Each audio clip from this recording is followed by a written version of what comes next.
ஓம் சாய்ராம். என் அன்பு குழந்தையே, உன் சாய் உன்னிடம் பேச ஏங்குகிறேன். என் செல்லமே, கேட்காமல் சென்று விடாதே. இது உன் சாயப்பாவின் மீது ஆணை. என் செல்லமே, நமது எண்ணம்தான் நமக்கு முதல் பயம். என்ன நடக்குமோ என்று பயப்படுவதை விட நடப்பது நடக்கட்டும் என்று தைரியத்தோடு இருந்தால் நடப்பது அனைத்தும் என்றும் உனக்கு நல்லதாகத்தான் நடக்கும். என் செல்லமே, என் செல்லமே, நான் காரணமில்லாமல் வழிகளை தரமாட்டேன் உனக்கு. அந்த வழிகளை தந்தாலும் வழிகாட்டாமல் விடமாட்டேன். எப்படி உளிப்பட்ட கல் சிலையாவது போல வழி கொண்ட மனம் வலிமை பெறும். ஆகவே நம்பிக்கையோடு உனக்கான செயல்களில் ஈடுபட்டு முழு மனதோடு ஈடுபட்டு செயல்படு என் செல்லமே. அப்பொழுதுதான் உனக்கு நல்லது நடக்கும். நீ வாழ்க்கையில் மனசாட்சிபடி நடந்தாலும் சாயப்பா மன கஷ்டமே மிஞ்சுகிறது என கவலைப்படுகிறாய். வேண்டாம், கவலையே வேண்டாம் என் செல்லமே. யாரும் உதவாமல் உன்னை நிராகரித்தாலும் நீ செய்த நன்மைகள் இருக்கிறதல்லவா, உன் எண்ணங்கள் நல்லதொரு விதத்தில் இருக்கிறதல்லவா, அப்படி என்றால் உனக்கு நிச்சயம் நல்லதொரு பலன்கள் தரும். அது நிச்சயமாக நிதர்சனமான உண்மை. வாழ்க்கையில் கஷ்டங்கள் வலிமையானது தான்.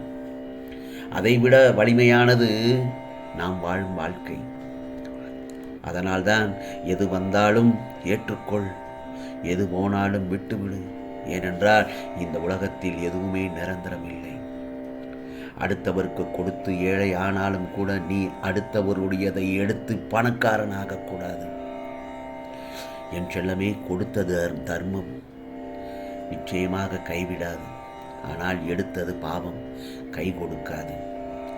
நான் ஒன்று சொல்லட்டுமா? உன்னை சுற்றி இருப்பவர்கள் என்ன பேசுகிறார்கள் என பார்க்காதே. நீ உயர் நிலையை அடைய நேர்மையோடும் தன்னம்பிக்கையோடும் முயற்சி செய். நீ நினைத்ததெல்லாம் நிச்சயமாக நடத்தி காட்டுவேன் உனக்கு உன் சாயப்பா. எப்படி என்றால் உனக்கு துணையாக நான் இருக்கிறேன் அல்லவா என் செல்லமே. காலமும் நேரமும் யாருக்காகவும் காத்திருக்காது. காலம் வீணாகி போனால் திரும்ப கிடைக்காது. அதனால்தான் சொல்லுவார்கள் காலம் பொன் போன்றது என்று. காலத்தின் அருமையை உணர்ந்தவர்கள் சாதனையாளர்கள். காலம் நம் அனைவருக்கும் பொதுதான்.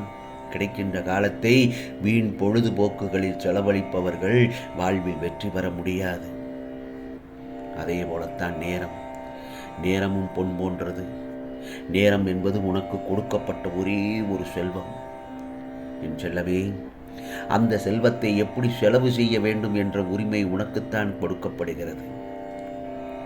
உனக்கான அந்த செல்வத்தை மற்றவர்கள் அவர்களுடைய சுயநலத்திற்காக பயன்படுத்தி கொள்ள அனுமதித்து கடைசியில் ஏமாந்து விடாதே என் செல்லமே.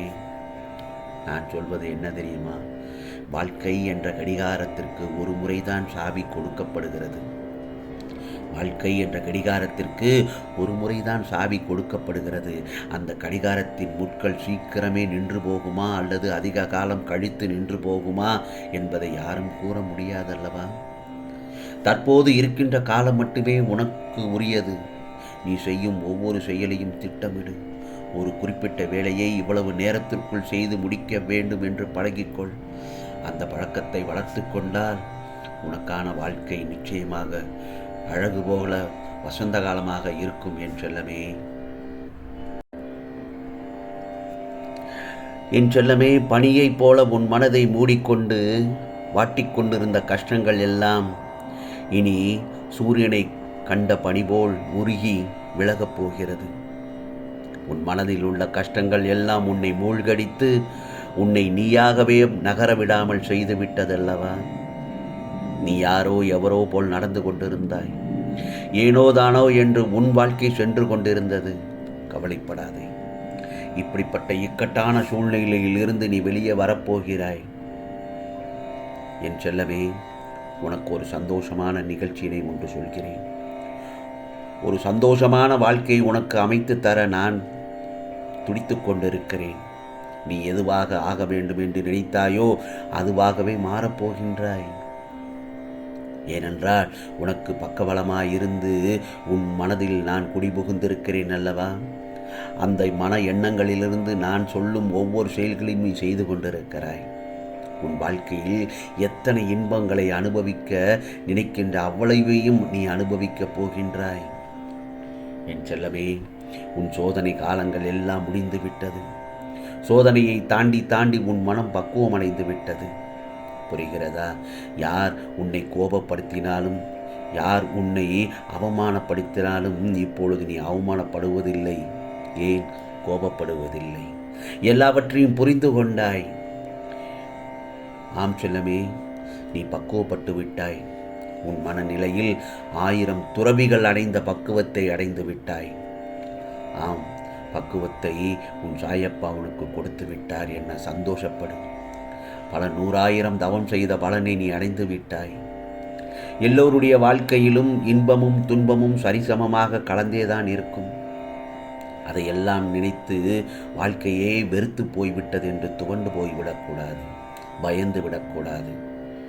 அன்றாடம் நடந்த கசப்பான நிகழ்வுகளை எல்லாம் நினைத்து நினைத்து வருந்த வேண்டாம் என் செல்லமே. போதும், நீ அழுதது போதும். அழுதால் எதுவும் நடக்கப் போவதில்லை. நடப்பது நடந்து கொண்டேதான் இருக்கும். அதில் எந்த ஒரு மாற்றமும் இல்லைதானே. அந்த நேரத்தில் உன் எதிர்காலத்தை நினைத்து சற்று அமைதியாக அமர்ந்து யோசித்து மட்டும் பார். அந்த யோசனைதான், அந்த சிந்தனைதான் உன் வாழ்க்கையை நல்லதொரு விதமாக மாற்றும். புரிகிறதா? அந்த சமயத்தில் இந்த சாயப்பா சொல்வதை நீ மனமாற கேட்டு வாழ்க்கையில் முன்னேறி கொண்டிருக்கிறாய் என்ற ஒரு மனதில் ஒரு எண்ணங்கள் தோன்றும். நிச்சயம் நீ மேம்பட்டு விட்டாய் வாழ்க்கையில். புரிகிறதா என் செல்லமே? ஏனென்றால் நீ என்னுடைய செல்ல குழந்தை, துவாரகாமாயின் செல்ல குழந்தை. ஆம் செல்லமே, அந்த குழந்தை என்ற பெருமையை நீ பெற்றுவிட்டாய். மனதளவில் கூட நீ யாருக்கும் எந்த துரோகமும் செய்யாமல் உனக்காக நீ உண்மையாக இருக்கிறாய் அல்லவா? ஏன், உன்னை ஏமாற்றிச் சென்றவர்களை கூட நீ மனதார அவர்கள் மீது நீ கோபப்படுவதில்லை. உனக்கு நம்பிக்கை துரோகம் செய்தவர்களை கூட நீ அவர்களை பழிக்கு பழி வாங்க வேண்டும் என்று நீ எண்ணவிடுவதில்லை. கவலைப்படாதே என் செல்லமே. நீ உன்னை கைவிட்டு சென்றவர்களை கூட நீ சாபமிட்டதில்லை. என் வாழ்க்கை ஏன் இப்படி ஆயிற்று, எல்லோரும் என்னை ஏன் ஏமாற்றுகிறார்கள் என்று என்னிடம் கதறி அழுகிறாய் என் செல்லமே. அப்படி கதறித்தான் அழுகிறாயே தவிர அவர்களை நீ சாபமிடவில்லை. நான் கவலைப்படாதே, அவர்களுக்கு நான் நல்லதொரு விதத்தில் பாடத்தை புகுட்டி விடுகிறேன். ஆம் செல்லமே, உன் சாயப்பா சொல்வதை கேட்டு விட்டாய் அல்லவா? நிச்சயமாக உனக்கானதெல்லாம் நல்லதே நடக்கும், நல்லதே நடக்கும். ஓம் சாய்ராம், ஓம் சாய்ராம். ராம்ஜி அருள் கிடைக்கட்டும்.